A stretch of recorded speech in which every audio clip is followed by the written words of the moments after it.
So just a real quick video here describing my recent experience of dealing with Samsung and their after service and customer support. And in a nutshell, I would say perfect. So what it was, I bought myself a Flip 4. Within about a week or so, it started developing a bit of a problem with some paint peeling off. I got in touch with Samsung, they accepted the phone back, and within a few days, I've received a brand new Flip 4, all sealed and everything.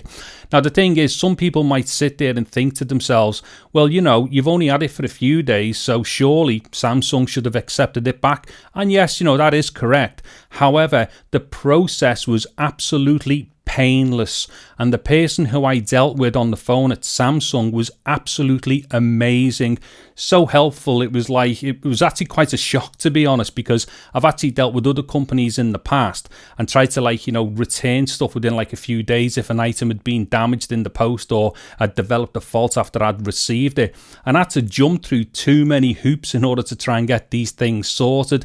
This whole process with Samsung was absolutely flawless and so simple. So basically, I just wanted to let people know what my experience was with this return with Samsung. And as we can see here, I've got a brand new Flip 4 all sealed up. So last thing to say is here, thank you Samsung, and whoever the person was who dealt with me on the phone, you were absolutely fantastic. Thank you very much.